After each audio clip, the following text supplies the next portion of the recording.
In this video, we're going to be training Panantukan elbows 1 to 14. Now, some of them turn out to be a little bit more self-perfection than self-protection. But have a watch of them all and tell me which ones you like and which ones you don't like. Oh, watch out for the end where there's a little bit of elbow combination flow and a really big scary monster comes in. Comment below when you find out what the big scary monster is. Okay, see you on the other side. And welcome to the commentary. Alright, number 1 and number 2 are the forward spike elbows. Left forward spike, right forward spike. You'll see that I'm starting from a kind of looser open guard, but as I do my elbow, I'm trying to cover up at the same time.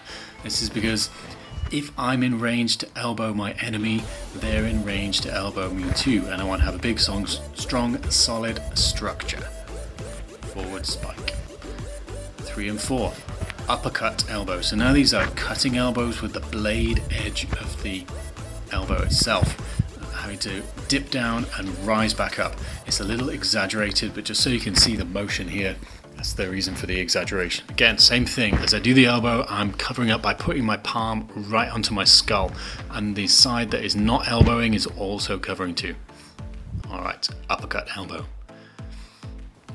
5 and 6, horizontal elbows. This is like a hooking motion. You can see my hips turning at the same time. And as with the previous one, the uppercut elbows, these are with the cutting blade of the elbow at the end, or smashing with the forearm. Either way is fine. And once again, you'll see that I'm covering up with the other side, making sure my palm is against my forehead. It's going to either be the palm or the back of the hand, the wrist perhaps. And the arm that's elbowing the shoulder is covering my chin. 7 and 8, downward diagonal elbow. So this is our angular elbows. You can see there I've got back of the hand covering my forehead. That's my defense. Shoulder on the elbowing arm. Downward cutting elbow here.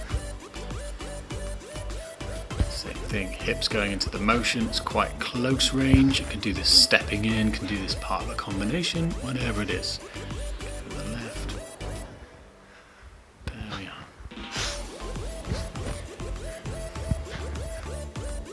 9 and 10. Okay, we're back to spiking, this time a downward spike. 12 to 6.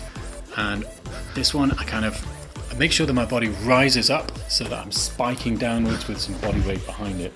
And you see there, I'm setting up with my other hand.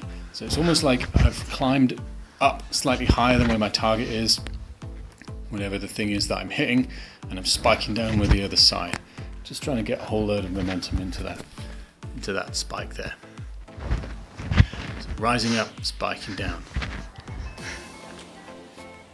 Okay, in this next one we're looking at upward spike elbow. Now it might look like something we could never pull off, but I'm sure Anderson Silva got a UFC knockout with this exact technique. So that means that you and me can do it too, doesn't it? Oh, well, maybe it's a possibility.